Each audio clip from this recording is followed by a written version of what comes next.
नमस्कार, मैं हूं संतोष। सिटी न्यूज बैन रीवा की सांध्यकालीन समाचार सेवा में आपका स्वागत है। प्रस्तुत है आज के मुख्य समाचार। शहीद पति के सपनों को पूरा करने के लिए रेखा बनी लेफ्टिनेंट। कोयले से बनने वाली बिजली का विकल्प है सौर ऊर्जा। रीवा में शुरू हुई हीरे की तलाश।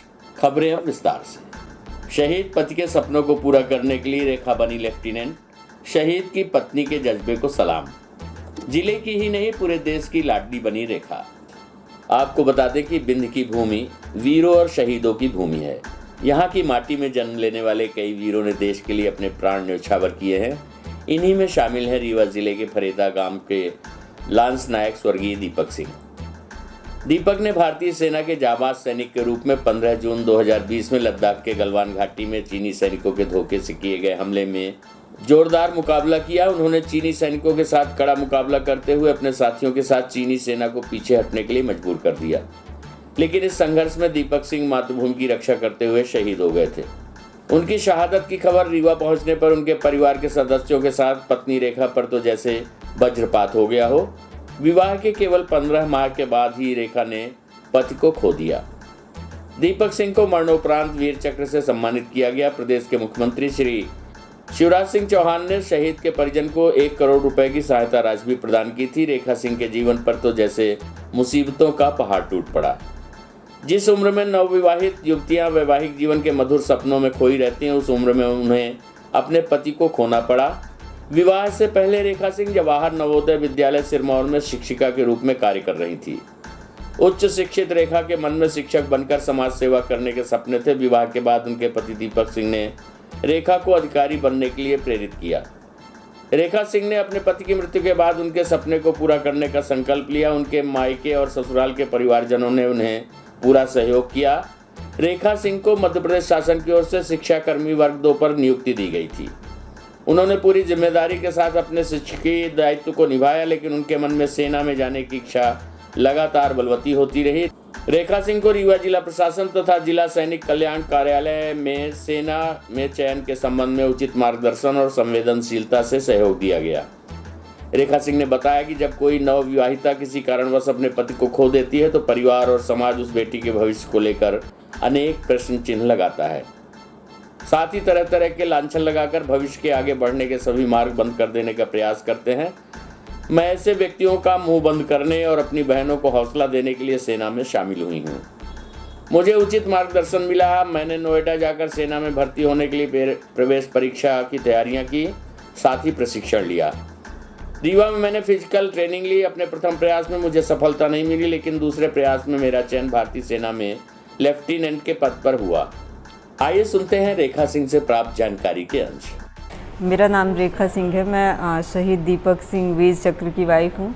मेरे हस्बैंड गलवान वैली में 15 जून 2020 में शहीद हुए थे और उनकी शहीद होने के बाद मुझे गवर्नमेंट के साइड से टीचर की ग्रेड 2 में जॉब मिली थी और बट मैंने डिसाइड किया था कि मुझे अपने हस्बैंड के जैसे ही इंडियन आर्मी ज्वाइन करनी है। तो उसके लिए मैंने फर्स्ट अटेम्प्ट में जब फॉर्म फिल किया तो मैं स्क्रीन आउट हो गई थी। देन मैंने फिर से फॉर्म फिल किया और सेकेंड अटेम्प्ट में मेरा ये 4 Feb 2022 में वहाँ से मैं 34 SSB इलाहाबाद से रिकमेंड हुई थी।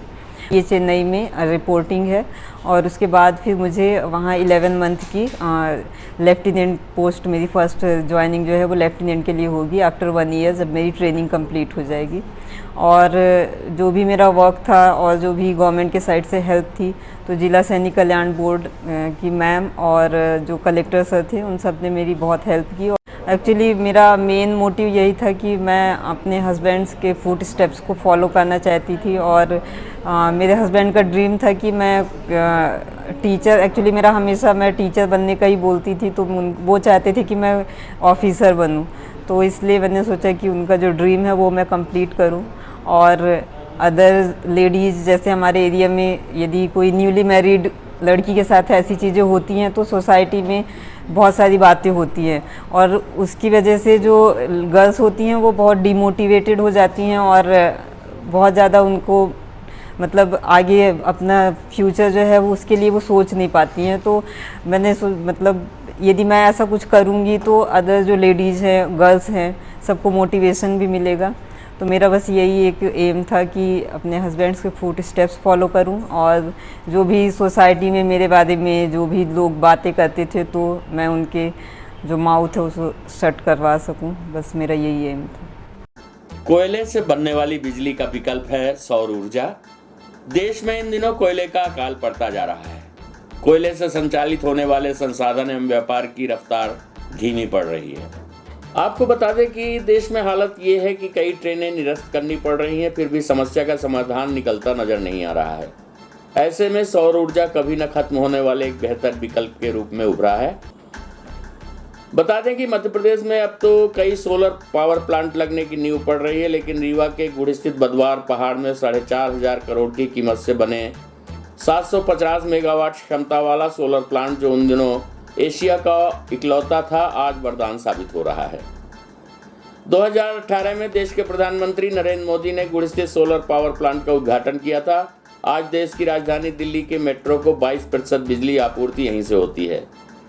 आज जब कोयले के लिए हाहाकार मचा हुआ है, ऐसे में सोलर एनर्जी वरदान से कम नहीं है, और आने वाले समय में कार से लेकर घर और कारखाने, उद्योग इसी ऊर्जा से संचालित होंगे। आपको बता दें कि कोयले के विकल्प के रूप में सौर एनर्जी को लेकर जब सिटी न्यूज़ वैन की टीम ने अक्षय ऊर्जा अधिकारी उपजीत सिंह अरोरा से चर्चा की तो उन्होंने इसे बेहतर विकल्प बताया। उन्होंने कहा कि शुरुआत में एक बार खर्चा जरूर पड़ता है, परंतु हमेशा के लिए विद्युत अव्यवस्था एवं बिजली बिल से मुक्ति मिल जाती है। प्रस्तुत है जिला अक्षय ऊर्जा अधिकारी उपजीत सिंह अरोरा से प्राप्त जानकारी के अंश।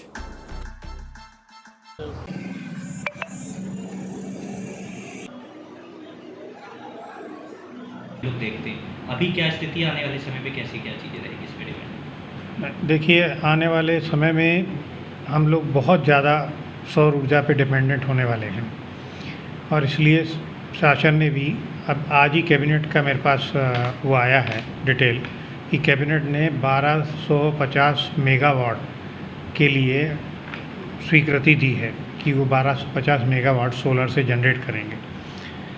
आपको इसकी जानकारी ऑलरेडी है कि हमारे यहाँ एशिया का सबसे बड़ा सोलर प्लांट लगा हुआ है 750 मेगावाट का। ये जब लगा था उस समय 750 मेगावाट एक जगह पे लगने वाला एशिया का सबसे बड़ा प्लांट था।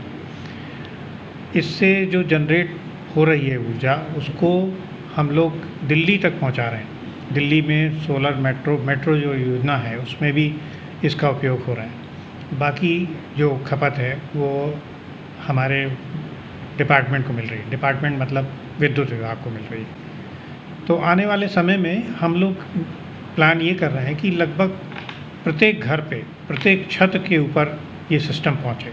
हालांकि उसमें कार्रवाई शुरू हो चुकी है, लेकिन समय लगेगा। छोटे संयंत्रों में भी समय लगेगा। बड़े संयंत्रों में हम लोग हर जितनी शासकीय बिल्डिंग्स हैं, अस्पताल हैं, इन जगहों पे पहले कंसंट्रेट कर रहे हैं। चाहूँगा कि इसमें दरों का नहीं रहता है। एक नेट मीटर लगता है, जैसे घरों में संयंत्र लगा। घरों में आप जब संयंत्र लगाते हैं तो उसकी कनेक्शन बिजली के तारों में डाल देते हैं, तो जितनी भी वो ऊर्जा जनरेट होती है वो बिजली विभाग को जाती है, और वही की वही बिजली आपके बिल में एडजस्ट होके आ जाती है। तो आप ऐसा मानिए कि जिस दर पे आप जनरेट कर रहे हैं दूसरी दर का आपको लाभ मिल जाता है। तो ये आप ऐसे कैलकुलेट नहीं कर सकते कि आप सोलर जो जनरेट कर रहे हैं वो उसकी यूनिट ऐसे और उसकी यूनिट ऐसे अलग अलग नहीं कर सकते। आपको पूरा का पूरा लाभ मिल जाता है। सौर ऊर्जा क्या व्यवस्था दे सकता है, इसका तो मैं सिर्फ एक अनुमान लगाइए कि सौर ऊर्जा की कोई कमी है ही नहीं। हमें जो कमी पड़ती है वो पड़ती है केवल और केवल ज़मीन की और छत की, और थोड़ी बहुत लोगों में अवेयरनेस ना होने की। और एक और चीज़ मैं जोड़ना चाहूँगा कि इनिशियल कॉस्ट लोगों को इसकी थोड़ी ज़्यादा लगती है। ये चीज़ें यदि हम समझ पाएँ या लोग बाग इससे अवेयर हो जाएं कि इनिशियल कॉस्ट जो है वो रिकवर हो जाएगी उनकी 2 साल में, तो ये सिस्टम लगभग हर छत पे आपको दिखना शुरू हो जाएगा। तो ये सिर्फ और सिर्फ अवेयरनेस की कमी है।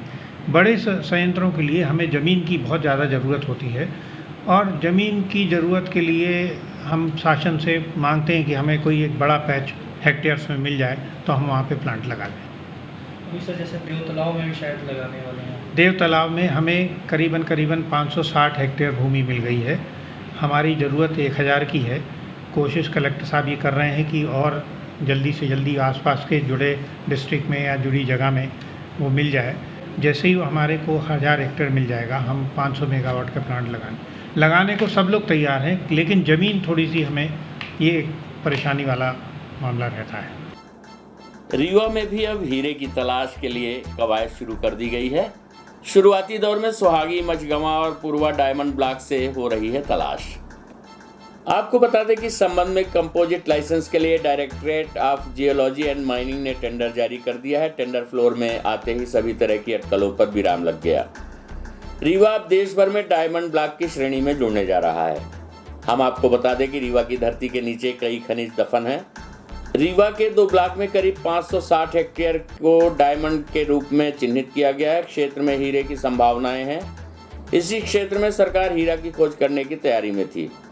पहले इन दोनों ब्लॉकों को डायरेक्ट नीलाम करने की तैयारी थी, लेकिन बाद में राज्य सरकार ने सर्वे कराकर हीरा तलाशने और फिर नीलाम कराने का फैसला किया है। सर्वे की जिम्मेदारी mineral resources department director of geology and mining को दी गई है। जियोलॉजी एंड माइनिंग विभाग ने कंपोजिटिव लाइसेंस जारी करने के लिए टेंडर जारी कर दिया है। प्रदेश में करीब 16 ब्लॉक को कंपोजिट लाइसेंस जारी करने के लिए उन्हें शामिल किया गया है, जिसमें रीवा भी डायमंड ब्लॉक में शामिल है। 10 मई से ऑक्शन प्लेटफॉर्म से कंपनियां टेंडर डॉक्यूमेंट्स खरीद सकेंगी। वहीं टेंडर सबमिट करने के लिए 17 मई शाम 5 बजे तक का समय निर्धारित किया गया है। रीवा में 2 ब्लॉक चिन्हित किए गए हैं। इनमें त्योथर, सुहागी, पूर्वा, मझगवां में 450 हेक्टेयर, मऊगंज में 77.64 हेक्टेयर क्षेत्र शामिल है। दोनों ही ब्लॉक में सर्वे होना है। सभी जगहों पर ड्रिल कर जमीन के नीचे मिनरल की जांच की जाएगी। यदि हीरा मिला तो ब्लॉक नीलाम किए जाएंगे। एडीएम शैलेन सिंह ने बताया कि फिलहाल 1 ब्लॉक का टेंडर निकाला गया है। कंपोजिटिव लाइसेंस के लिए टेंडर निकाले गए हैं। प्रस्तुत है अपर कलेक्टर शैलेन सिंह से प्राप्त जानकारी के अंश। आप चिन्हित किए गए हैं, क्या प्रक्रिया रहेगी, कैसे करेंगे? जी देखिए, रीवा डिवीज़न के अंतर्गत सतना ज़िला और सतना से लगे हुए पन्ना ज़िला आदि में, और जो एक ये पट्टी है जो सिमरिया, मझगांव वगैरह से, यहाँ पे काफ़ी समय से इस तरह का प्रयास जारी थे और निरंतर खनिज विभाग और कलेक्टर महोदय भी इस संबंध में जो भी आवश्यक इन लोगों को सहयोग था वो किया जा रहा है। अभी ये जानकारी अद्यतन प्राप्त हुई है कि सुहागी क्षेत्र में एक कंपोजिट खनन कुछ और चीज़ों के साथ मिलाकर संभावना है कि डायमंड का भी इसमें वो है, तो उसके लिए कार्रवाई चल रही है। टेंडर विधिक प्रक्रिया पूरी की जा कर के और ये कार्रवाई पूर्ण की जाएगी। बच्चों की प्रतिभा को निखारने के लिए टीआरएस कॉलेज में आयोजित हुआ शूटिंग प्रतिभा चयन कार्यक्रम 2022। आपको बता दें कि बच्चों की प्रतिभा को निखारने के लिए रीवा शहर के ठाकुर रणमत सिंह महाविद्यालय में 1 दिवसीय शूटिंग प्रतिभा चयन कार्यक्रम 2022 का आयोजन किया गया। इस दौरान कार्यक्रम में बतौर मुख्य अतिथि पुलिस अधीक्षक नवनीत भसीन मौजूद रहे, जिन्होंने खुद बच्चों को शूटिंग की बारीकियां बताई और समझाई। बताया गया है कि टीआरएस कॉलेज में आयोजित की गई शूटिंग प्रतिभा चयन कार्यक्रम 2022 के दौरान भारी संख्या में बच्चे और उनके अभिभावक मौजूद रहे। इस प्रतियोगिता के माध्यम से मासूम बच्चों के अंदर छिपी प्रतिभा को बाहर निकालना मुख्य उद्देश्य है। साथ ही उनको प्रशिक्षण भी दिया जाएगा। बताया गया है कि 1 दिवसीय शूटिंग प्रशिक्षण के दौरान बच्चों को शूटिंग कराई गई और उनको बारीकियां सिखाई गई।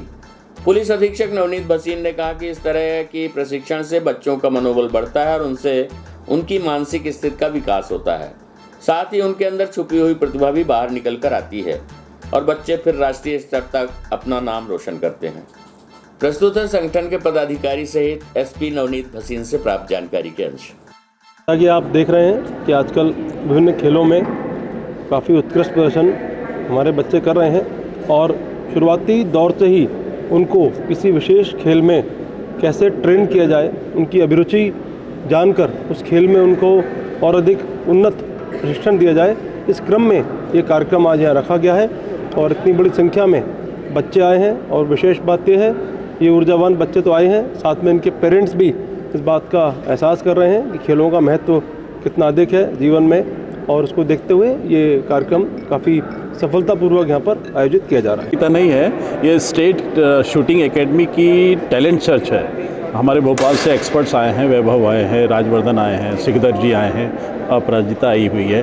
ये हमारे स्टेट एकेडमी के कोचेज़ हैं जो सीधी, सिंगरौली, सतना और रीवा के बच्चों का टैलेंट सर्च कर रहे हैं, जो शूटिंग खेल में अपना रुझान रखते हैं, रुचि रखते हैं। उसमें शॉटगन है, राइफ़ल है और एयरगन है।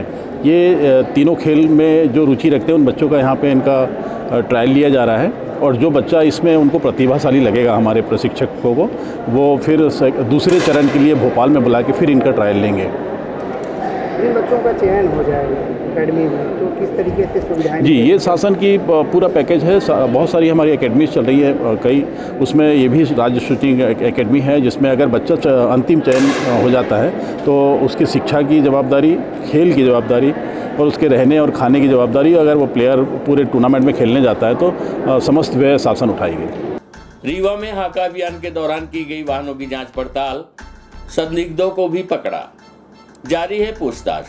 शहर में हो रही लगातार चोरी लूट की घटनाओं को रोकने का प्रयास जारी। आपको बता दें कि धोबिया टंकी चौराहे में पुलिस ने खुलेआम शराबखोरी करने वालों पर कार्रवाई की है।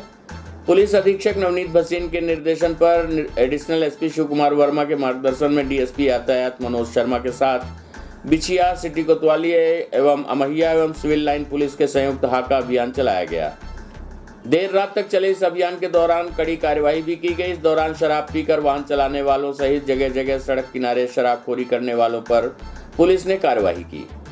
अभियान के दौरान बिछिया थाना प्रभारी जगदीश सिंह ठाकुर ने वाहनों की जांच करते हुए कुछ युवकों को बियर बॉक्स ले जाते हुए पकड़ा, जिन पर नियमानुसार कार्रवाई की जा रही है। एडिशनल एसपी शिव कुमार वर्मा ने बताया कि एसपी के निर्देशानुसार विशेष अभियान चलाया जा रहा है। जांच में असामाजिक तत्वों सहित आबकारी एक्ट एवं यातायात नियमों का उल्लंघन करने वालों के खिलाफ कार्रवाई की जा रही है।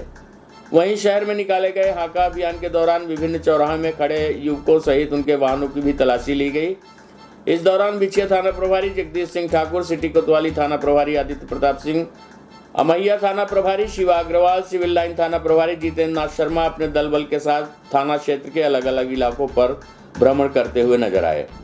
बताया गया है कि पुलिस द्वारा जहां कुछ लोगों को संदेह के आधार पर थाने ले जाया गया, वहीं कई वाहन भी जब्त किए गए हैं। पुलिस द्वारा चलाए गए इस अभियान के दौरान शहर के चुनिंदा स्थानों पर लगने वाले युवकों की भीड़ में भगदड़ देखी गई। प्रस्तुत है एडिशनल एसपी शिव कुमार वर्मा से प्राप्त जानकारी के अंश। चेकिंग की जा रही है, किस तरह की कार्रवाई की जा रही है? वाहन चेकिंग अकेली नहीं है, ये हाका अभियान के तहत एक कार्रवाई एसपी साहब के द्वारा आदेशित हुई है, जिसमें डीएसपी ट्रैफिक, उनके तीनों सूबेदार, साथ में टीआई कोतवाली, एसओ अमैया, एसओ बिछिया, तीनों थाना प्रभारी और साथ में पुलिस लाइन से 50 का जो QRF का बल है वो यहाँ पर मौजूद है। इस धोबिया टंकी चौराहे पर चारों दिशाओं में कार्रवाइयाँ की जा रही, जिसमें आबकारी की भी कार्रवाई सम्मिलित हैं। जो असामाजिक तत्व भी खड़े रहते हैं उनके खिलाफ भी कार्रवाई की जा रही है। साथ में ही ट्रैफिक के अधिकारी और मोटरसाइकिल 3 सवारी बिना नंबर की मोटरसाइकिल अवैधानिक तरीके से चलाने वालों के विरुद्ध भी कार्रवाई की जा रही है। सभी थाना प्रभारी यहाँ पर कार्रवाई कर रहे हैं, फोर्स लगा हुआ है, लगातार कार्रवाइयाँ जारी हैं। धन्यवाद। रीवा में प्रशासन की बड़ी कार्यवाही, जिला टास्क फोर्स ने पुलिस बल के साथ चैन माउंटेन सहित 10 वाहन किए जब्त। अवैध उत्खनन पर की गई छापामार कार्यवाही। आपको बता दें कि रीवा कलेक्टर मनोज पुष्प एवं पुलिस कप्तान नवनीत भसीन के निर्देशन एवं एडिशनल एसपी शिव कुमार वर्मा के मार्गदर्शन में जिला प्रशासन द्वारा स्पेशल ज्वाइंट टीम का गठन कर मध्य रात्रि में नौबस्ता चौकी क्षेत्र के ग्राम नरोरा और बैद्यनाथ में अवैध उत्खनन की शिकायत पर छापामार कार्यवाही की गई, जिसमें पत्थर का अवैध उत्खनन करते 3 पोकलैन मशीन, 3 कंप्रेसर, 4 डंपर पत्थर का उत्खनन कर परिवहन करते पाए जाने पर जब्त किए गए। रात भर चली इस कार्यवाही में पूरे खदान क्षेत्र में टीम द्वारा जगह जगह दबिश दी गई। जिले में तहसील हुजूर के अंतर्गत बैजनाथ, मधेपुर, नरोरा में सीमेंट कंपनी की लीज संचालित है, जिसमें कंपनी प्रबंधन द्वारा स्थानीय लोगों द्वारा पत्थर निकालने के संबंध में शिकायत की जा रही थी। प्रशासन को लगातार प्राप्त हो रही शिकायतों पर प्रभावी कार्यवाही के लिए विगत दिवस टास्क फोर्स की मीटिंग में प्लानिंग की गई थी। कंपनी को स्वीकृत खदान एवं शिकायतों सहित सतना जिले की सीमा से सटे होने के कारण अक्सर स्थानीय ग्रामीण सीमा विवाद का लाभ लेते हैं, जहां संभागीय अधिकारियों की टास्क फोर्स गठित कर दबिश देकर उत्खनन में संलिप्त मशीनों पर धरपकड़ की कार्यवाही की गई। सभी वाहनों को जब्त कर कंपनी प्रबंधन को सुरक्षार्थ सौंपा गया है। साथ ही कंपनी प्रबंधन को मौजूद बाड़ी और ड्रोन कैमरा से एरिया की सतत निगरानी के लिए निर्देशित किया गया है। आपको बता दें कि वाहन चालकों के बयान दर्ज कर नवीन खनिज नियमों के अंतर्गत प्रकरण पंजीबद्ध किया गया है। देर रात की कार्रवाई में मुख्य रूप से संभागीय उड़न दस्ता बसंतराम, थाना प्रभारी जगदीश ठाकुर, खनिज अधिकारी आर.के. दीक्षित, निरीक्षक वीर सिंह ठाकुर, सरवर खान, रोशन तिवारी, राजेश मिश्रा, लालता साकेत, महेंद्र वर्मा, मुकेश साकेत, वरुण मिश्रा, प्रदीप एसएफ प्रभारी, शिवेंद्र सिंह बघेल सहित बटालियन कमांडर धीरज द्विवेदी की सराहनीय भूमिका रही। आइए सुनते हैं इस संबंध में एडिशनल एसपी शिव कुमार वर्मा से प्राप्त जानकारी के अंश। आप लोगों के बीच बीच में अभियान लगातार चलता रहता है। शासन स्तर पर भी इसकी मॉनिटरिंग की जाती है। हमारे एसपी साहब और कलेक्टर साहब के द्वारा कल टीम बना के माइनिंग पुलिस के द्वारा कार्रवाई की गई, जिसमें काफ़ी पुलिस की संख्या भी थी। थाना प्रभारी और अन्य स्टाफ के साथ साथ माइनिंग का भी स्टाफ था। इसमें रात्रि के 2 बजे के आसपास फोर्स रवाना होकर अर्ली मॉर्निंग में यहाँ पुलिस ने माइनिंग ने एक कार्रवाई की। इस कार्रवाई के दौरान करीब 4 डंपर, 3 चैन माउंटिंग मशीन और 3 ट्रैक्टर, इस तरह से कुछ 10 वाहनों को जब्त किया गया है और इसमें कार्रवाई की जा रही है। आरोपी कितने? इसमें आरोपियों की संख्या करीब, गिरफ्तार आरोपियों की संख्या के बारे में अभी थाना प्रभारी और उससे चर्चा की जा रही है। टोटल कितने हैं और कितने आरोपी बनेंगे, इस संबंध में भी जानकारी ली जा रही है। दैनिक कीर्ति क्रांति रीवा के प्रधान संपादक उमेश दीक्षित के सौजन्य से दुर्गा परिसर दुर्गानगर रीवा में भव्य सम्मान समारोह का आयोजन किया गया। आपको बता दें कि दुर्गा मंदिर परिसर दुर्गानगर रीवा में भव्य सम्मान समारोह का आयोजन किया गया, जिसमें आज सायंकाल 5 बजे कार्यक्रम में मुख्य अतिथि के रूप में मध्य प्रदेश विधानसभा के अध्यक्ष गिरीश गौतम द्वारा विधि विधान से मां दुर्गा की पूजा अर्चना की गई। आज के इस गरिमामय कार्यक्रम की अध्यक्षता रीवा सांसद जनार्दन मिश्रा द्वारा की गई। साथ ही विशिष्ट अतिथि के रूप में गुड़ विधायक नागेंद्र सिंह उपस्थित रहे और मां दुर्गा की आराधना की। आपको बता दें कि रीवा से गड्डी रोड पर 11वें किलोमीटर पर स्थित दुर्गानगर गेट से 2 किलोमीटर दूर स्थित दुर्गा मंदिर परिसर में इस कार्यक्रम का आयोजन किया गया, जिसमें सम्मानित अतिथि गणों के अतिरिक्त गणमान्य नागरिक एवं समाज सेवी उपस्थित रहे। इस दौरान संपादक उमेश दीक्षित द्वारा मन से ग्राम भुसड़ी का नाम परिवर्तित कर दुर्गानगर रखे जाने की मांग रखी गई तथा राजस्व रिकॉर्डों में भी ग्राम का नाम दुर्गानगर अंकित किए जाने की मांग की गई। प्रस्तुत है कार्यक्रम की एक झलकी सहित प्राप्त जानकारी के अंश।